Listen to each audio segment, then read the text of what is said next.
Got Erin Silk from the EDC of Sarasota. Happy to have you here. Happy to be here. Yeah. So, I'm looking forward to sharing a bit about what you're working on and a bit about, what you told me a few little tidbits about what's Mm. going on with EDC, but also want to share a bit about, your career and sort of what you've accomplished and what you're working on in the future. Yeah. Give us a little bit of the backstory of how we sort of came to have the Erin we have today, from what brought you and what got you so impassioned about working in Mm. sort of the community and the way you do. Yeah, it's a great question. And I think a lot about how I got here. And I've never met anybody who's in economic development who had that plan out of college and was like, I'm going to be in economic development. It's kind of sad because it's such a great field to be in. But I grew up in the Baltimore, Washington area. And, I was always surrounded by people who worked for the government, right? Government was a big thing there. Contractors were a big thing in the Washington, D.C. area. And that's really all I knew growing up. And that's really where I thought my career was going to go. And so, getting out of high school and looking at college, it didn't motivate me. There wasn't the click there, right? At the time, being 18 years old, you can't identify, what's missing in that, but it takes experiences doing different things and kind of, I think, listening to your intuition, right? To be able to find what is that path and that calling. Yeah. And so I had my undergraduate in business management, and I really love business. I love the strategy behind business. I really love the people and the people strategy behind business. But at the same time, I was volunteering a lot. Mm. And I found myself 19 years old living in Pennsylvania and going to school and looking for an organization to volunteer with. And at the time, I was doing animal rescue. That was what I Oh, was that's cool. passionate about. Yeah. But I looked around and I couldn't find a good fit for me in the nonprofit space in that town. It was a small town. And so I wanted to start my own animal rescue. And in animal rescue, to be taken seriously, to be legitimate, you have to have your 501c3 tax designation from the IRS, which Sure. is a really strenuous, difficult thing to do. And so at 19 years old, I was saying, I'm going to start an animal rescue. We're going to get our 501c3 status. And everybody around me was saying, no, you're not. That's too hard. You don't have any experience in that. And there's something about people telling me I can't do something. And they Yeah. were they were saying it out of a lovingly, Sure. Yeah. Trying to there's protect you. something about that that just makes me want to do it even more. So I did. So started the animal rescue, got our 501c3 status. We're doing really great, impactful work as a volunteer, right? And that's when I learned a lot about nonprofits, governance, budgeting, all the things that go into the management and the governance of a nonprofit. And so fast forward, I got out of college and I started working for a company who was making pet products, so dog Mm. toys. And it was a for-profit company. Obviously, we had a headquarters in Baltimore and factories in China. And so I learned so much. I got some really great experiences traveling the world, working with major clients, but there just was that thing that was missing that I Mm. still really couldn't identify. And so I put it out there to the universe and to my circle that I was going to move. And my grandmother had moved to Venice, Florida, here in Sarasota County. My great grandmother had lived here also. And I said, Grandma, I want to come move to Florida. I want to come. And so kind of the stars aligned. And I started working for a nonprofit here in Sarasota County called Venice Main Street. Yeah. So they're a small nonprofit in downtown Venice, and their mission is historic preservation and economic vitality. Mm. And I was hired as their executive director. And so it was all those kind of pieces put together that had led me to that point. And I realized that I really, really excelled in that position. There's some nuances and challenges to, running nonprofits, and really am very proud of where we got that organization in 4.5 years. Now where they are under their leadership now, they continue to excel. And then moved over to the EDC about 6 years ago. And I've been with the EDC now for 6 years. That's awesome. Yeah. That's a cool story.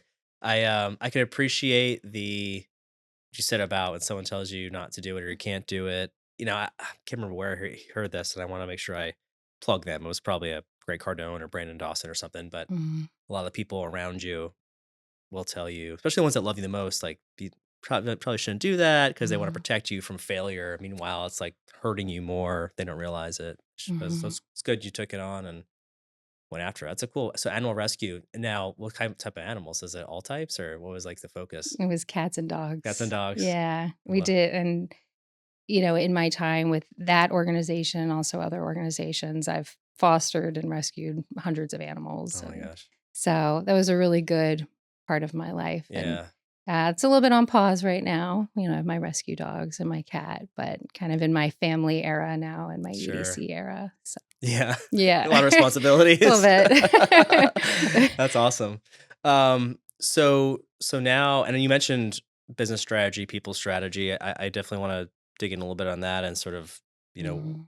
what you've learned and challenges you've faced in your career with those pieces. I think those are things that people that listen to this would value from that as well. But Mhm. tell me a little bit about like what's going on with EDC and over the last 6 years. You said right, you've been Mhm. there. How has that sort of transformed, and what's been sort of like the best part about that work?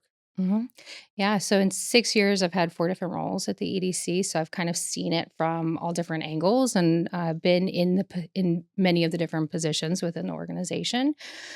We've had some leadership transition over that time, so I've also gotten to work under really great leaders as well, so that's been, really impactful on me to watch how somebody else takes ownership in the role and how they do it and their heart behind it or the rationale or how they lead meetings and get to observe different people in those roles and then take everything that I've learned into how I'm taking on this role myself. Sure. And so we just celebrate our 20th anniversary at the EDC. So we're a longtime organization, but I Yeah. do say we're a new team Sure. because a lot of our teammates are newer. Quite a few of them are just celebrating their 1 year anniversary, Nice. 2 and 3 years. So although we're, a 20-year-old organization, we're a new team, which is a lot of fun. There's challenges, Yeah. as you mentioned, but it's also so much opportunity and a lot of fun to put our brand and our spin on things and to look back and say, okay, it's always been done that way, but is there a different way? Can we improve it? We want to Yeah. honor the legacy. And the mission remains the same as it always has been to diversify and strengthen our economy. But how do we approach this in a fresh perspective? Sure. And so that's where we're at right now. And so that is just so much fun. Yeah. Yeah. So for those who may not understand or know the EDC as Mhm. you strengthen the economy, like what are the sort of core aspects of the organization and how do people see that in the Mhm. community and how do people get involved? Mhm. Yeah. So it's so unique. It really is so unique. And economic development is unique to the community and the place. And so for us here in Sarasota County, our mission and our economic development is in diversifying our economy. So, go back 20 years, our founders really identified that we're very strong in certain industries. And these industries are still very strong parts of our economy. We do them really well here in Sarasota County. All the things that you look around and you see tourism, Hmm. hospitality, retail, ho- um, healthcare, and Yeah. construction, right? Really strong aspects of our community. But in order to be a resilient economy, you have to grow lots of different diverse industries. And so Sure. what the EDC is a public-private partnership, and so, we were created through a partnership between county leadership, city leadership, and also private business leadership to come together and say, "Okay, how do we grow these other industries that we know we have assets for, that we can attract and we can support Hmm. here? So how do we grow these? What should they be? What are our targets?" And so we have a very defined list of targeted industries. That's what we call them. So Yeah. technology, corporate headquarters, manufacturing, logistics, creative industries. And kind of the key common denominator between all of those is that when we attract a company here or when a company here and they're growing, they're doing their sales outside of our local market. They're not local market dependent. Mm, And so they're bringing in income, which is then seeping into our economy through payroll, right? And other capital sure. investments. We talk a lot about Yeah. capital investments.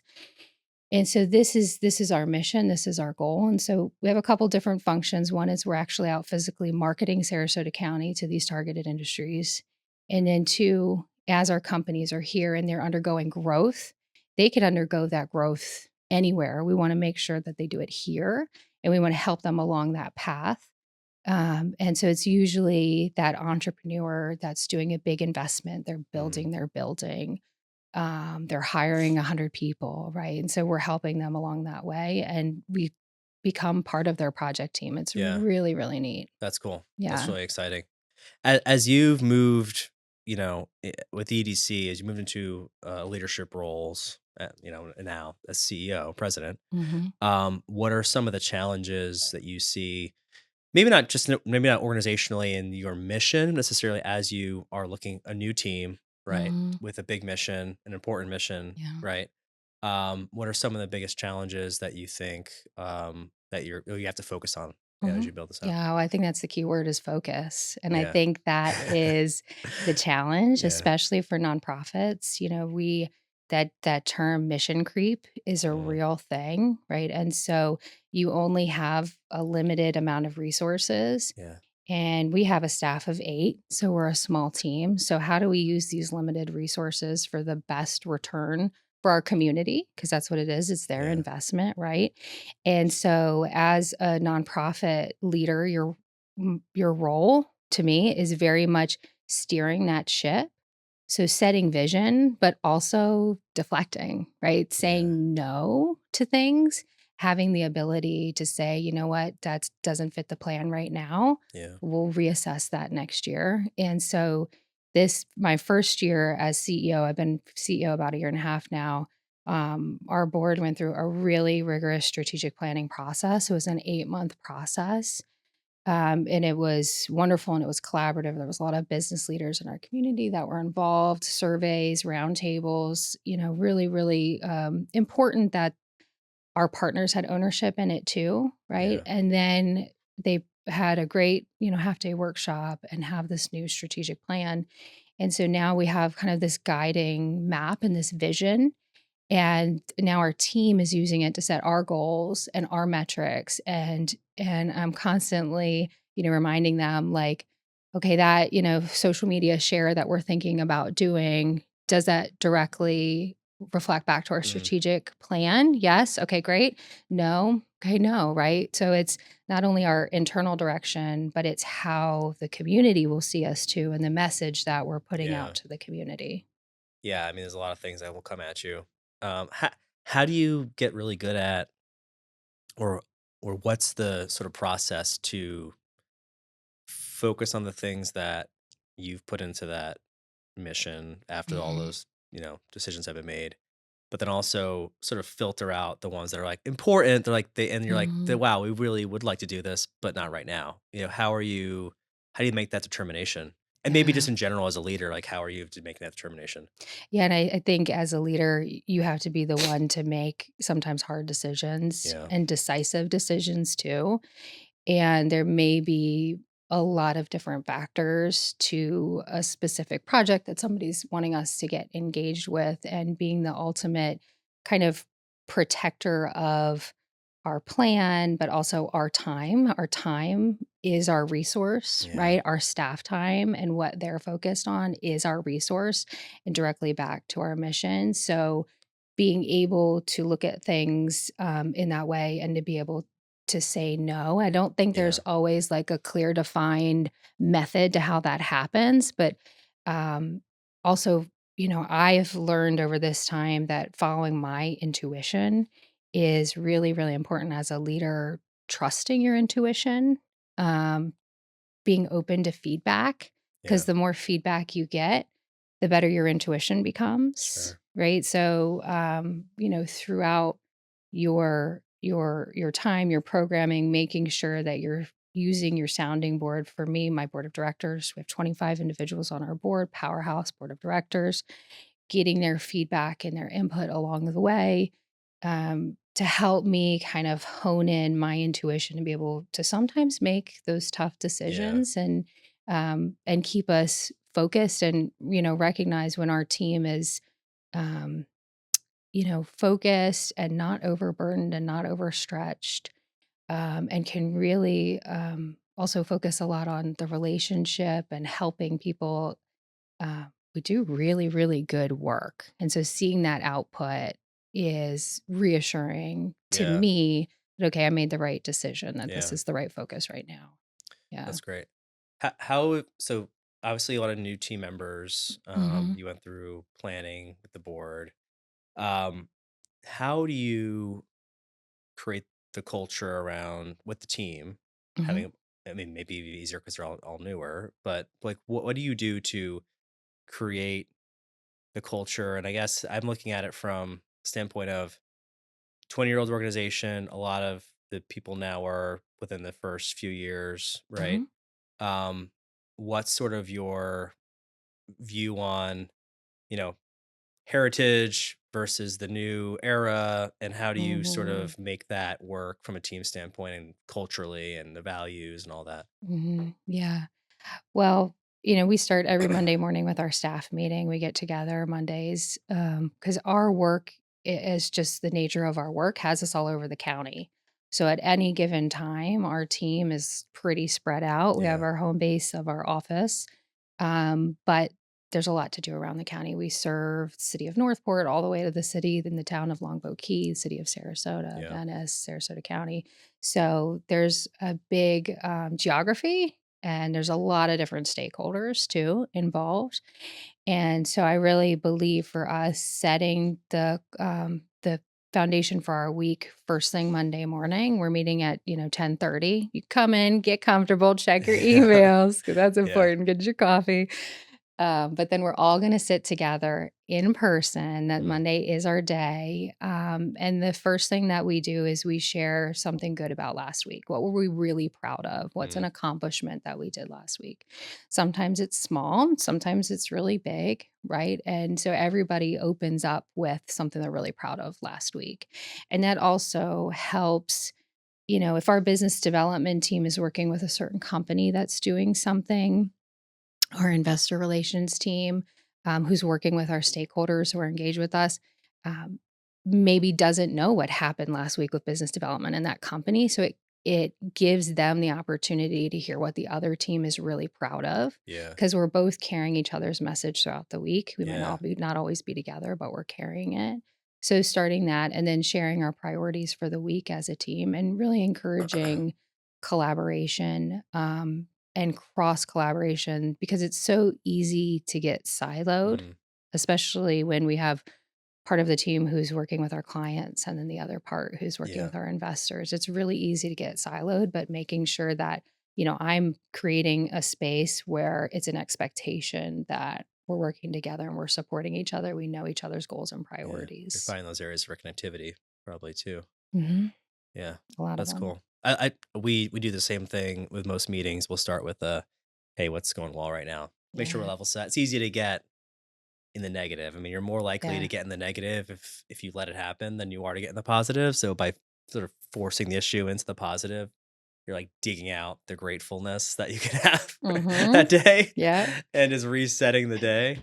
Monday Um, morning. yeah, yeah, which is helpful. I mean, things go on people's lives, and life isn't Yeah. always easy, right? We have a Yeah. hurricane coming right now. People have gone through stuff. So, no, I really like that. And resetting the priorities.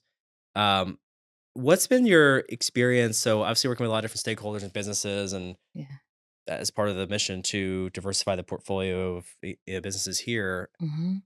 How are you seeing it helping or hurting with how this whole like the workforce shift has happened with through now we're through COVID already, right? Mhm. And there is still this hybrid, work environment. Some people are working full remote. Like, Mhm. how has that played into, or how does that play a factor now? I mean, what are we looking at? You think what are some of the Mhm. big investors and stakeholders saying now with what they're planning Mhm. on doing?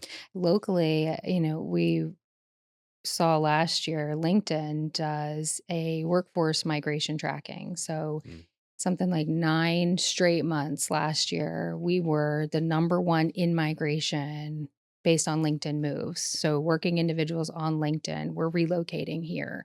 mm. And a lot of them were remote workers, we know Yeah, that. yeah. We also saw in the data last year that our college educated workforce grew exponentially over any other area in Huh. the nation. So as our area continues to grow and these opportunities for remote work grow, it gives people an opportunity to relocate. We saw that with COVID and how that shifted the work. But so our area has really benefited from this as far as our workforce grows. So Yeah. we're attracting a more diverse workforce in executive levels, in tech, in corporate headquarters. And so I think we're seeing the benefit of this because I think, come 2020, 2021, we saw that remote workers were moving here. But what did that mean for the local economy, right? Yeah. Well, now what we're hearing is these people who have moved here and have remote jobs are now exploring working for our local companies, Mm, right? And so, one prime example is there's a new tech meetup group, Sarasota.tech, right? So they have monthly meetups, and this meetup now it's happened for about a year, and they started as a small group, and they have over 600 people on their email list now. Their monthly meetups are 100 and 150 people, mm. and it's drawing entrepreneurs, founders, investors, and this remote workforce who are looking for connectivity. Yeah. And a lot of them are new, and so now they're starting to work within our economy here Yeah. in our local companies. Yeah. So regardless of how it kind of impacted the nation as a local economy, it's really good for Yeah. us. Yeah. Interesting.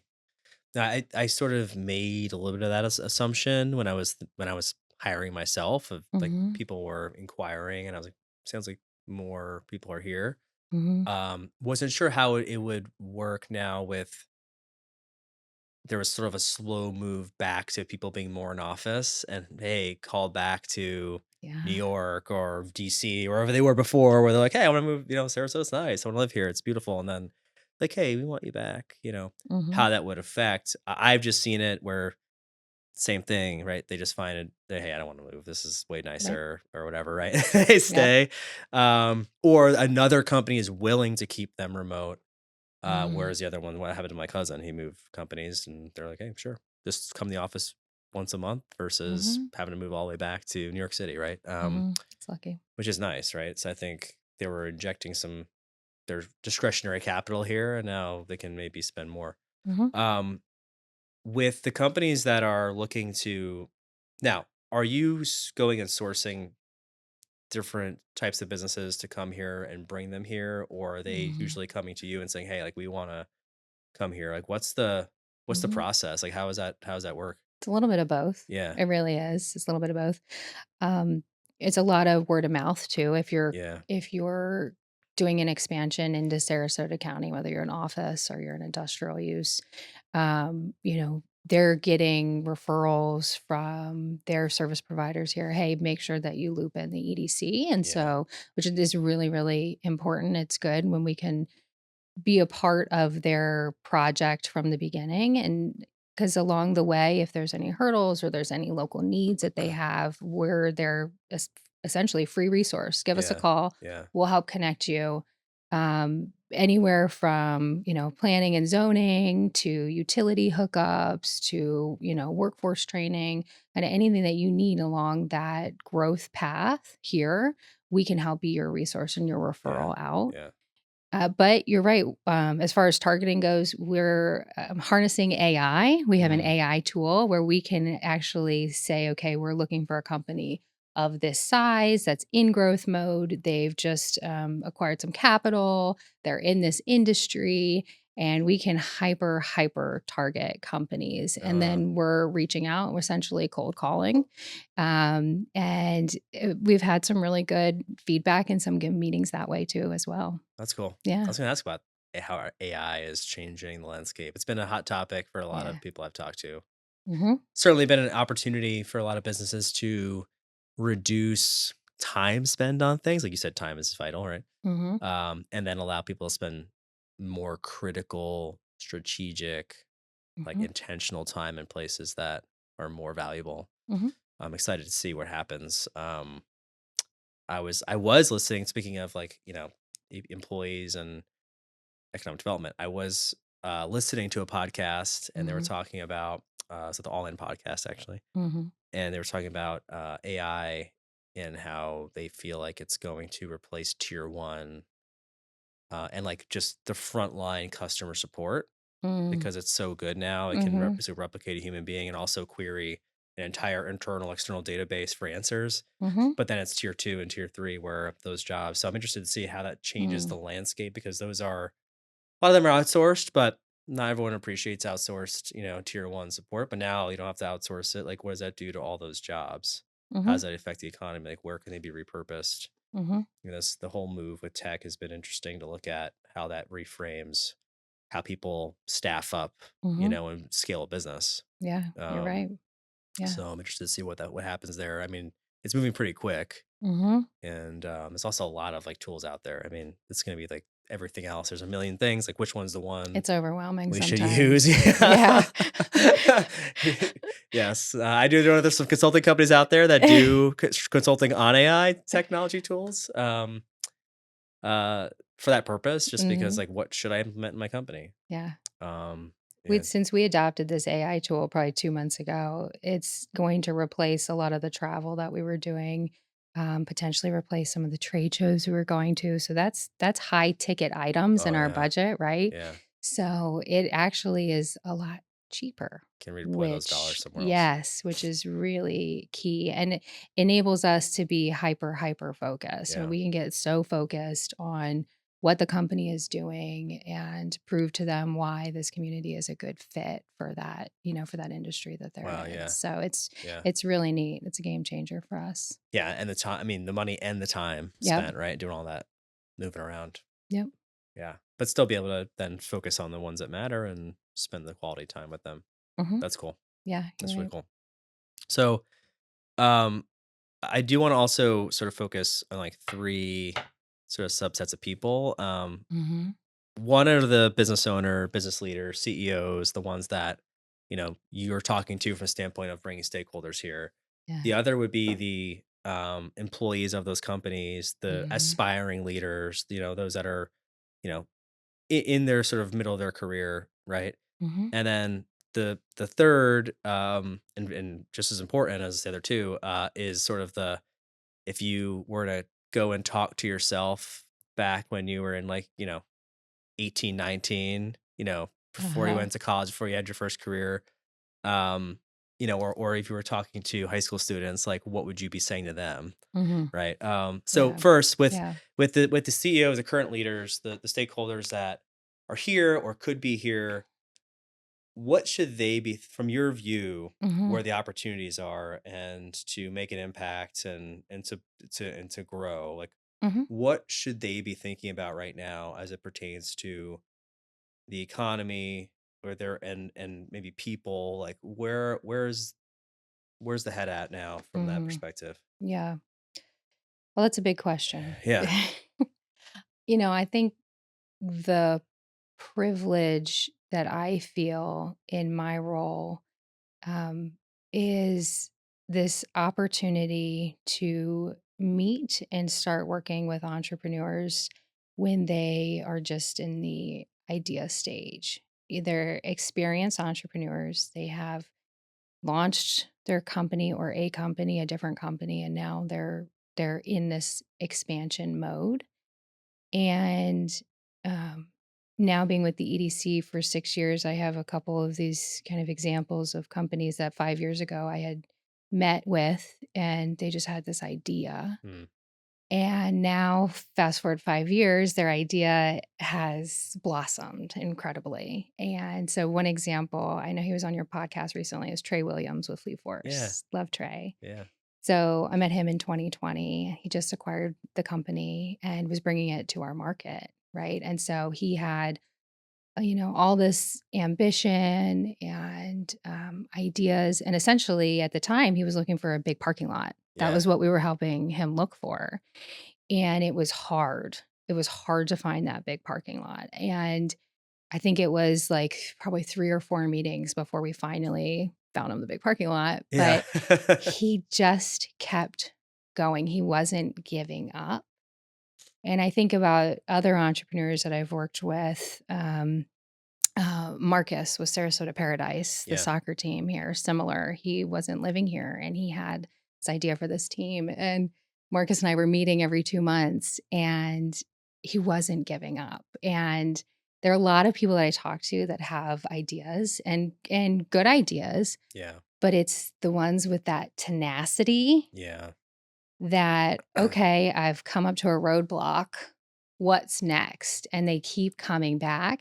It's probably why I'm not an entrepreneur, but I really admire it in them. And I can see that quality that builds their success. And now when I look at Trey, and so essentially what happened with Trey was we introduced him to SCF, Yeah. and that was the launch of Fleet Force at SCF. And now that's been replicated in a dozen different schools around the state, and he's going into other states Yeah. now. That's great. And so watching that just massive trajectory, and the same with Marcus. We were meeting every couple months, and now he lives here and he's married. He's Yeah. newlywed and has his team launched. They're doing amazing. And there's so many kind of stories like this of individuals within our community, but it's truly the ones that are really committed to their idea. And even if there's a major roadblock or a major challenge, they just don't stop. Yeah. They just keep going. Yeah. That's the quality I would say Yeah. is the most You important. said it, And tenacity, and I love using the word resilience. It's like you're gonna mhm, have to deal with roadblocks. I mean, it's mhm, guaranteed there's gonna be some sort of failure, right? At some mhm. point. Yeah, That's awesome. yeah. For those who are aspiring leaders, maybe they're working for other companies, Mhm, maybe eventually one day they want to own their company, or yeah.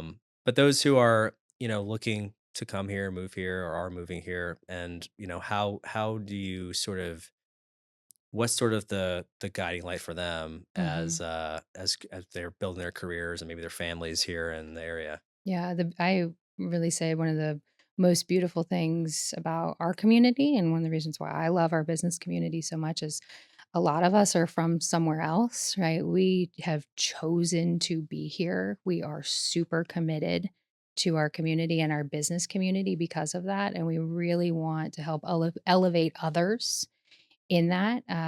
And there's just such a welcome feeling to not only businesses, but individuals that come here and start to kind of navigate networking and navigate, business ownership or business expansion. And so I would say you need to really put yourself out there, go to the networking events and build your personal brand. Yeah. When I talk to younger women who are, just starting off in their career, we talk about LinkedIn and the power Mm. of LinkedIn and building your personal brand. And oftentimes, somebody newer in their career doesn't think that they have a lot to share that other people would be interested or worthy. Yeah.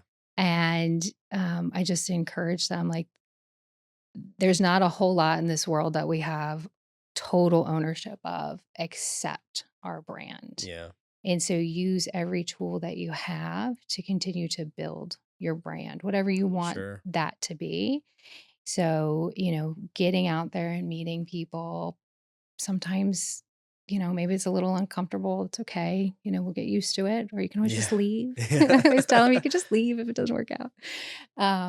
And then making sure that you're going back and you're connecting with people on LinkedIn and you're continuing to stay present in Yeah. their mind. And those people that you connect with, through whatever social platform or through business, they often want to see you succeed. They want to see that next generation succeed. And so you can, continue the conversation with them and they can become your mentor, Yeah. but stay connected Yeah. and build your brand. LinkedIn is something that I feel like I did a decent job at, luckily. Yeah. For whatever reason, I started it early. early, I think I started in college. Now I'd be like, get one ongoing in high school, right? I'd Yes, be like middle teaching, school. yeah, like as early as possible. So like you get this if you are taught how to use it right, this sort of complete access to the entire world of possibilities when it comes to your careers, the Yeah. people that really are going to be the people that could be your mentors, and to triangulate you into different careers that you may not have had the access to. And there's just so much. Listen, it's not the end. Like you have Mhm, to use it just like an AI tool, right, for a purpose. But can you find the person that you want to emulate or what the position they're in and be like, okay, like what track did they take in their career mhm, history, and then ask yeah, them questions, and or who do I know who knows that person, so mhm, that to me has been something that has always been something I've used. And I was telling somebody the other day, I have Sales Navigator and I have Premium. mhm. Like I think I've paid LinkedIn, they should really sponsor me for this, but I think I've paid them for at least 15 years in some form or Yeah. fashion. Very, very few years, even when I was using it for other business at other companies. And I had Mhm, like a few of those years were subsidized by expense mhm. reports or whatever. But even the majority of them were not. Yeah. I still pay for it. Uh-huh. So I like try to tell people like it's so powerful to use it. All social media like can now be Mhm, that way. I think the younger generation has a lot of other tools too, but mhm, there is a real powerful. I think LinkedIn is sort of on the sort of on another like sort of peak mhm. of utilization with where it is also from a reach standpoint, because the Mhm, way that it's set up, where if you comment on something that is interesting to you, like other people see that and they don't, you mhm, don't even know you, mhm. So Yeah. It can be really, really yeah, powerful, and it really can excel your career. It can yeah, c like you say, connect you into places that you yeah, weren't even expecting, but yeah, it takes time, it takes investment, it takes, thoughtful creation of content or whatever the case may be, yeah, but I truly believe so much in building your personal yeah. brand. And genuine interest. I mean, Mhm, I get a lot of spam there, just like you get everywhere, right? But mhm, like you can tell when it's like it's like just spam versus like a genuine message. And mhm, when I send someone a message, they like know it's a genuine message from me, that I'm like, I've been calling University of Miami, where I went to college, alumni mhm, that run companies, and yeah, I'll call a few and they're like, "Where'd you get my phone number?" I'm like, "Well, I just saw we have some mutual friends and went to the University of Miami together, and I just saw you run a company and I'm really interested in business owners, and let's get to know you." They're like, "Oh, that's cool." Like mhm, it's not that serious, right? But mhm, it's a genuine call. It's not just mhm, like a robo dialer going through and mhm, blasting people. That's cool. mhm, So the third subset, right? If you can go back to your younger self, mm, and you can frame it however you want, but mm. if you could tell yourself like one thing going back to you at 18 or 19, or going into college 8 years, Yeah. what would be the one thing that you would say? Well, I'm thankful for my journey, really, ultimately, and it hasn't been easy. There's been a lot of, um, there's been some heartache and disappointments in that 15 years that has made me who I am today and toughened me up a little bit Yeah, too. Um, but looking back, I think I wish that I really trusted myself a little bit more, trusted my gut instinct.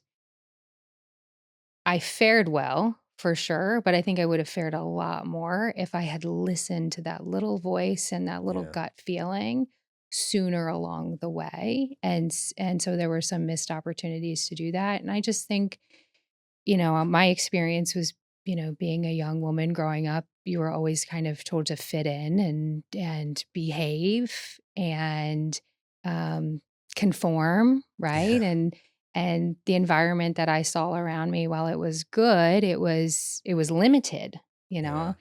And when I remember my job in Maryland, I quit. I gave him like a 2 or 3 month notice and was like, I'm going to be done at the end of the year, close up, without a plan and a path. Um, and that was my gut telling me, okay, you need to take this leap. And I listened and, was able to get the position here in Florida. And when I was telling people that I was moving to Florida, there were a lot of people like, you're crazy. This isn't going to work out for you. And you could just tell the judgment, right? like, "Oh, you're moving 1,600 miles Yeah. away," right? Something they were scared to do. They were scared to do it. Yeah. That's right, right? So, my younger self would have listened to those fears from other people and internalized them, like, "Maybe I can't, maybe this is a mistake," but, Yeah. at that point, I was, far enough, I was like, "I'm gonna take the risk." I had some great support system around me too that helped me, Yeah. take the risk too. But yeah, just trusting your gut, listening to your instinct, Yeah. and taking into consideration what people say around you. And you're right, people have the best of intentions usually, but at the end of the day, that little voice inside, that's your Yeah. guiding light. Yeah. No, I really do like that. And yeah, I mean, not everybody, you have to understand also, I think, what someone is saying, but why they're saying it, right? Mhm. Like, ask the question, like, why are they telling me that?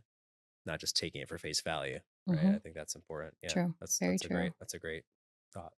So you mentioned support system. I mean, thought like mentorship. You Yeah. mentioned you had some good leaders that you worked with at the Yeah. EDC and the board, and you mentioned support system in the past. I mean, who are some people, Yeah. or what are some things that sort of you relied on mentorship wise? Oh my gosh, there's so many. There are so many people along my path that I've been really grateful to have along my path. And some people are full circle. I have individuals who, example, we have somebody joining our board this year who he was on my board at Venice Main Street, 10 years ago, right? And so it's kind of full circle in both of our paths. And, Nice. he's been kind of in and out of mine, and now gets to join our board. And I'm so excited for That's cool. his leadership. And I think I've found a lot of success in those relationships, right? Business is business and business is important, but also harnessing relationships and trust. And I've found along my path through my 20s and my 30s that there are a lot of people who are more mature Yeah. in their careers that are very willing to help and give back, and also be a loud voice for you, in those situations where I've needed people to say, no, she's ready for the CEO role. They've been that voice to their peers to ease their mind. Like, listen, I know her for the last 10 years. I've seen her journey, I've seen her success and what she can do. She's ready for this. Yeah. And so, but there's been so many examples of that within my last, 10 and 15 years of people who are further in their career that are just incredible cheerleaders for me. And so, for me, making sure that I recognize that and I thank them and know how much that means to them. But, I just got the opportunity right before I stepped into this role to work under Lisa Krause. Mhm. Lisa Krause, many people know in Sarasota County, she's a phenomenal leader. And the thing that We I had her on last week, I did think. Yeah. you? Oh, I love that. The thing about Lisa that I just admired so much is any situation that we were in, she led with the heart. It Mm. was it was from her heart, and people felt that. And so that propelled our organization and the business of our organization so much further because there was that relationship and that trust. And so taking that from her was one thing I took from her. And I can go down the line of all the Yeah. different business leaders I've had the opportunity to work with and be able to kind of pinpoint the good that I took from them. And so I do think as a growing leader, CEO, manager, being able to observe, Yeah. Yeah. listen, internalize, think, have time to think about what did I learn from that? Why that went really well? What were the key Yeah. aspects that that person did that really led that meeting so well? Lisa was great at leading meetings, right? And so being able to constantly grow and develop. And sometimes we make mistakes and like, oh gosh, that was embarrassing, but that's okay. That's what it's about. Happens. Yeah. As long as you learn from it, Yeah. it's not really a Yeah. mistake. No, that's a good point. I think back to the different people that I've sort of worked for, or mentors, or leaders in some capacity in my life, and it's like, there's always something you can complain about, and you're like, but then you're like, Mm-hmm. wow, they're really good at this thing, Mm-hmm. right? It was getting people excited about what was going on, or assessing a Mm-hmm. situation and making a decision, or Mm-hmm. you know, I worked for somebody for a while who's super hard on me, in every capacity. You're like, God, this is the worst. Like, God, I just want to, stick it to him, right? But you're like, yeah, but he's always like on top of it. He's always right. Like Mhm. he's always correct. Like we could have done a little bit better. Like our potential was higher, and Raimi raised the ceiling every time. So I Mhm. can appreciate that because there's always something. The best people around me that I've learned from were always willing to learn from others and take little bits, Mhm. and they build on the building blocks. A lot of stuff is just learn from others, and I could appreciate that. So final, I really appreciate one you sharing me about the EDC and what you're working on, Yeah. and you have a lot going on. You're busy, um, personally and with with the business. Mhm. So final question. Why cats and dogs? Because they're small enough that they can fit in the house. I had a couple horses in my day, Oh yeah. but yeah, there's something real cute about a puppy or a kitten or a litter of kittens that is homeless. You're Oh, I know. okay, come I've never been a on. huge cat person, but kittens though, like I can They're really they grow on me. They cute. grow on me over time. Yeah, But so we have, our house is still pretty full, yeah, of the rescue animals. how many do you My have? We just have the 2 dogs and the cat now with the toddler. And my husband's Yes. like, "No more animals. Yeah. Don't you dare." The toddler. Yeah. Okay. The toddler counts for a few. It's like 3 dogs. Yeah. That's awesome. Yeah. No, animals, I in general, like, teach us about life. It's just almost like just enjoy, like, especially puppies, like, just enjoy every moment. Just, like, Yeah. live it all up. They get the dogs to their benefit. They get me out of the house and force me to get some fresh air and Yeah. sunshine and walk Yeah, the yeah. neighborhood. And you're right, they're always so happy no matter what. Yeah. And so Unconditional. you got to take something from that. Yeah. I love it. Well, thanks for sharing. Thanks for coming by. Yeah, thanks for having me. It's a lot of fun. Yeah.